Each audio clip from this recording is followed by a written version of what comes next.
se llamaban tierra adentro, la pampa y la cordillera,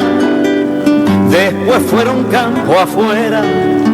porque las... Bueno, ahora sí, ya está la columna del politólogo Aurelio Argañarás, que ha titulado Un empresariado prebendario y oportunista. Comenzamos, Aurelio. Creo que si, como todo indica, tenemos a partir de diciembre un gobierno presidido por Alberto Fernández, vamos a tener problemas con el empresariado a la hora de intentar cerrar esto que se está denominando un nuevo contrato social, y que yo no tengo ningún problema en darle el nombre de pacto. En realidad el nombre de pacto no es ni bueno ni malo, todo depende de qué es lo que se pacta. Y creo que vamos a tener problemas porque todo indica que el empresariado, digamos, argentino va a ser fiel a sus antecedentes de un empresariado sin proyecto nacional, un empresariado prebendario. La palabra prebendario está indicando la búsqueda de beneficios arbitrarios, o sea, beneficios que no están fundados en la calidad empresarial, en la calidad de la gestión, en lo que se invierte y se pone en juego, sino que están determinados por el favor del Estado. Beneficios arbitrarios que tienen como componente no haber exigido mucho trabajo y al mismo tiempo otorgar una retribución extraordinaria. O sea, esto es lo típico de un empresariado aventurero, improvisado, incapaz de hacer proyectos a largo plazo, como conjunto, no cada uno de ellos lo que puede ser para su empresa. En ese terreno uno puede distinguir, como en cualquier otro país del mundo, empresarios exitosos y empresarios que no lo son. Pero cuando uno habla del empresariado, está juzgándolos como totalidad, como conjunto. En tal caso estableciendo diferencias de comportamiento, de conducta social, según el lugar que puedan estar ocupando en la producción, en el sistema económico, las ramas a que estén dedicados, bueno, una serie de factores que no vienen al caso. Digo esto porque hasta ahora en las respuestas que surgen del empresariado hacia la invitación a buscar los términos de un pacto social, si pensáramos en la perinola, habría que definirlo como que pretenden sacar el toma todo y jamás el pon algo, pon uno, pon dos.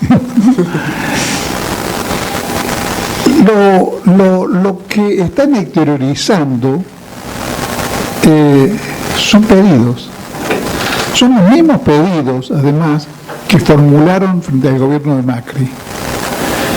Y que en la medida limitada en que fueron satisfechos por el gobierno de Macri, lo único que hicieron fue agravar la situación general del país y del propio mundo industrial. El país está en una situación caótica, de crisis, que alcanza picos realmente trágicos, como es el caso de las estadísticas de un 50% de niños subalimentados. Es una cifra horrorosa, 50% de niños con problemas de alimentación. En un país que todo el mundo dice que produce alimentos para 400 millones para 400, sí. Bueno, acá hay un 50% de niños que están mal alimentados y que van a tener problemas en el futuro porque la alimentación, como sabe todo el mundo, es una condición para el buen desarrollo físico e intelectual. No puede no dejar secuelas una situación de subalimentación infantil. Eso es un drama social enorme, que no recibe de parte del conjunto de la sociedad y sobre todo de los sectores más pudientes ni siquiera una mirada piadosa, sino una actitud de indiferencia cósmica, porque lo que me importa es que me den los dólares que quiero para ir a conocer Cartagena de Indias, y los demás que se mueran. Esa es la conducta de los sectores más pudientes de la sociedad argentina, en términos generales. No estoy diciendo que todo el mundo sea así, pero si eso no fuese lo que prevalece,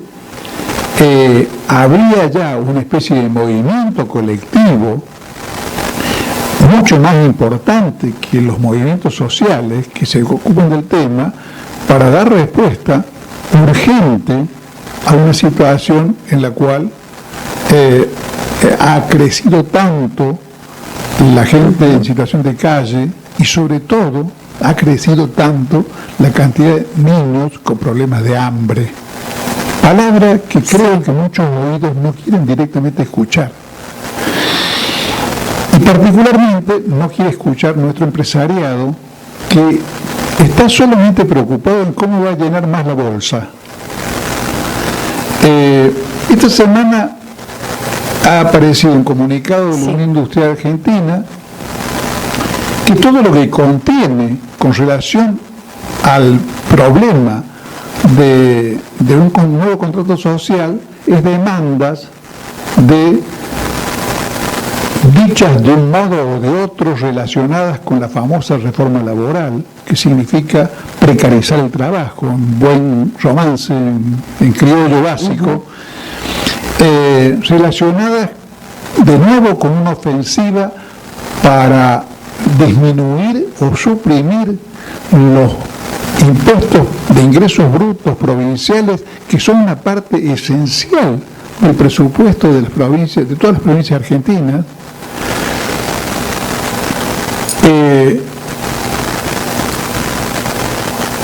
Y vemos en este caso, a través de La Baña, que se ve que ha decidido en este punto oficiar de vocero, de la propuesta escandalosa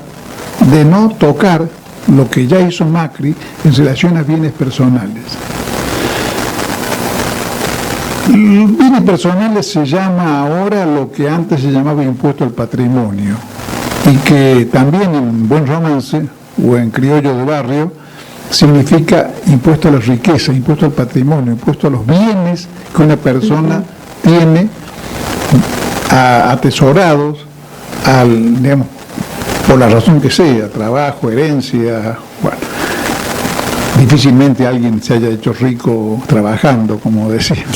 un famoso filósofo Barrio Nuevo. Barrio Nuevo, nadie se hace rico trabajando. O dejemos de robar por 2 años también. En realidad es escandaloso que se plantee esto de bienes personales, porque se trata del único impuesto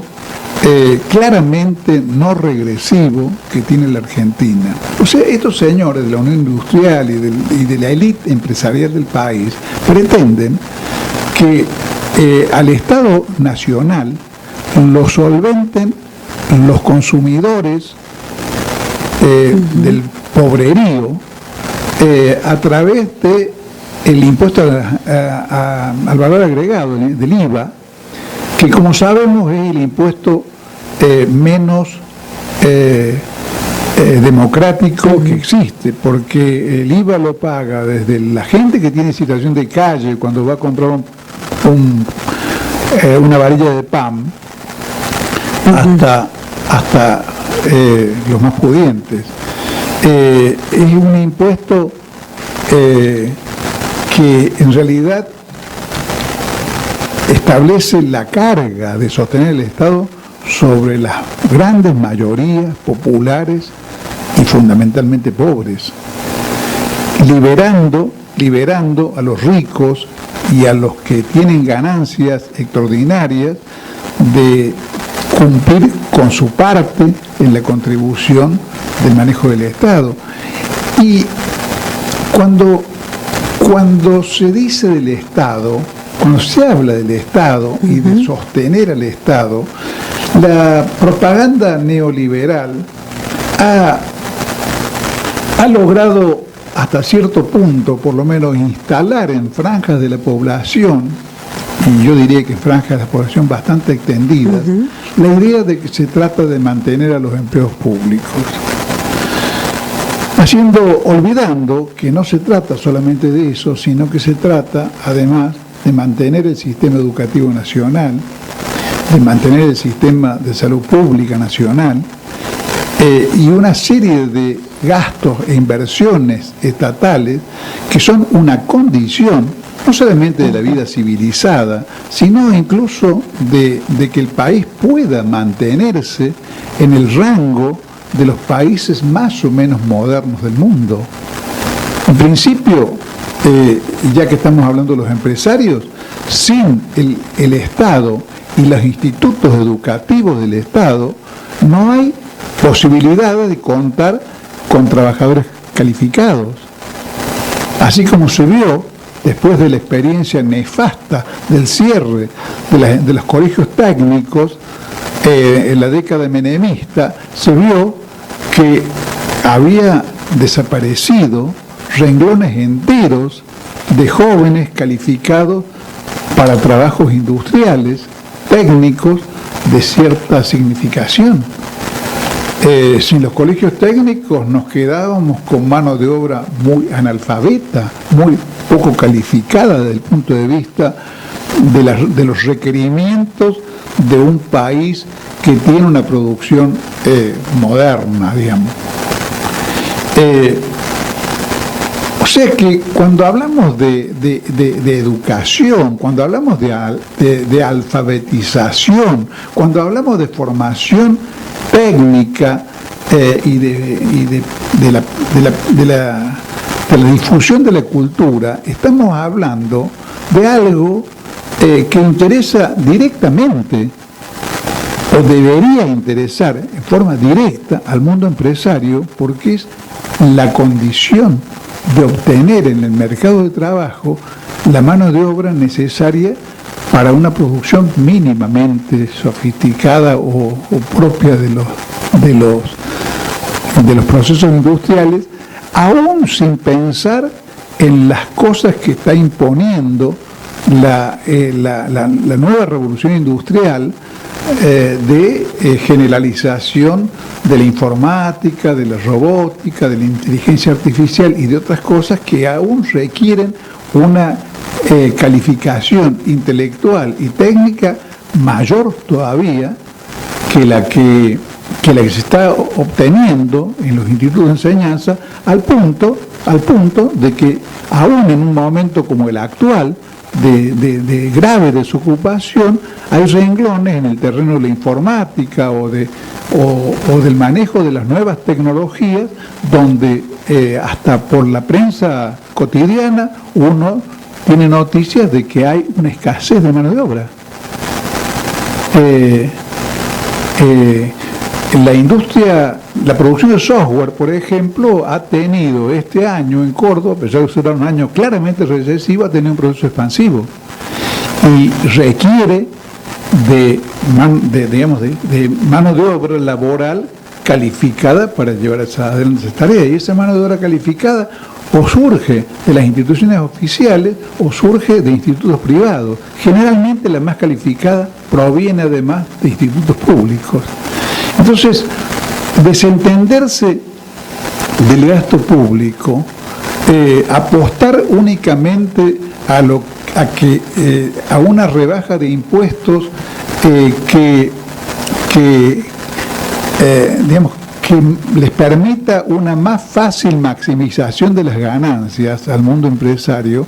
es una cosa absolutamente de corto plazo, absolutamente oportunista y absolutamente prebendaria. Y sin embargo, esos son los rasgos que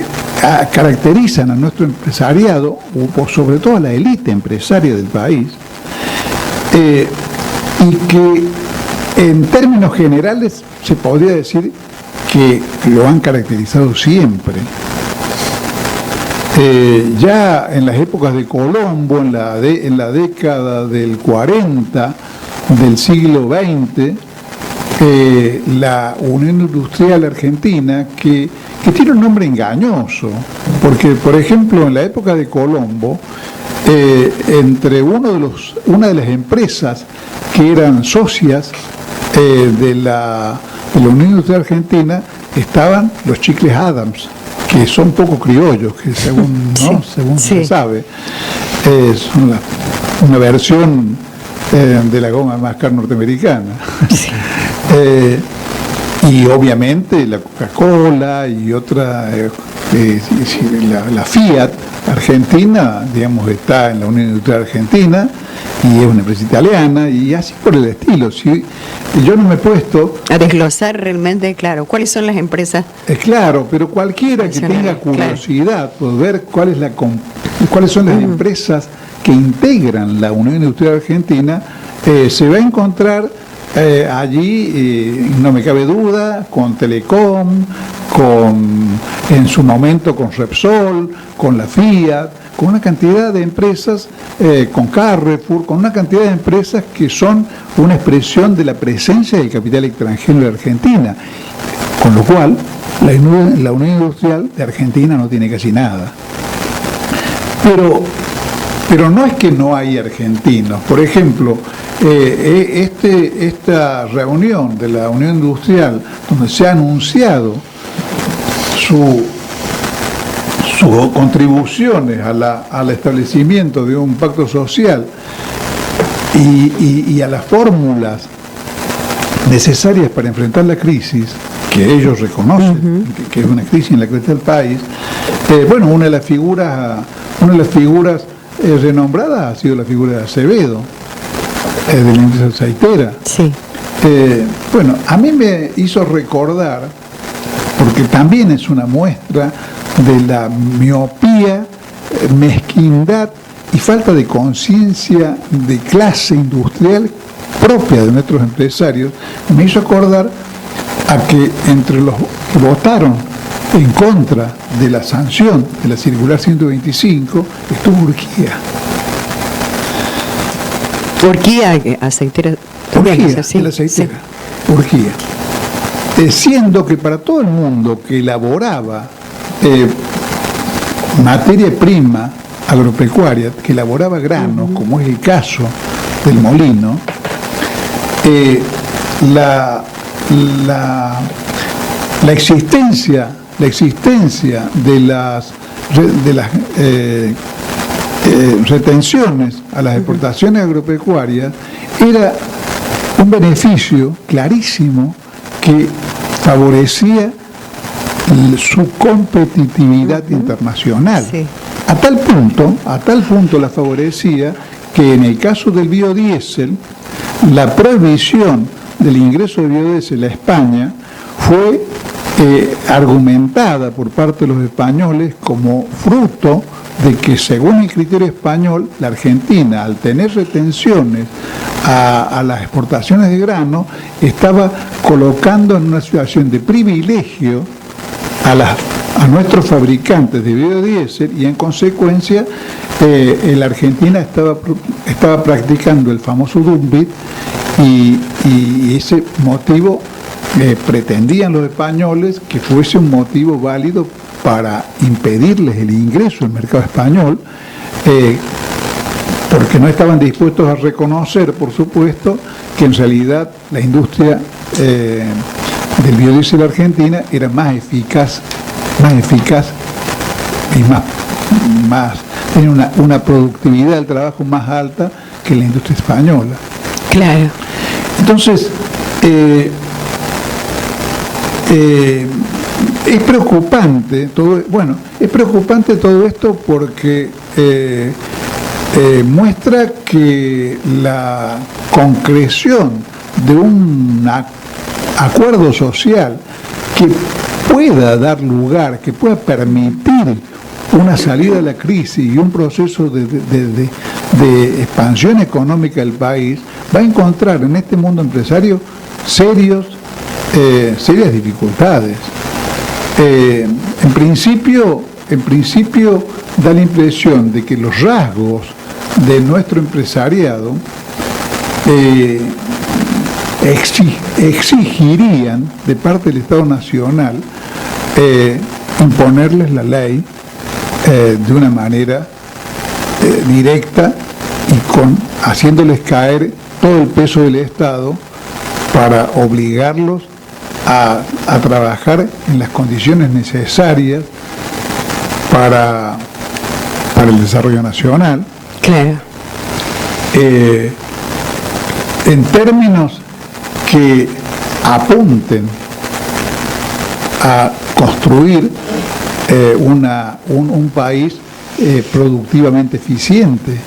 y no signado por las expectativas de cortísimo plazo, como es lo que estos señores están habituados a especular.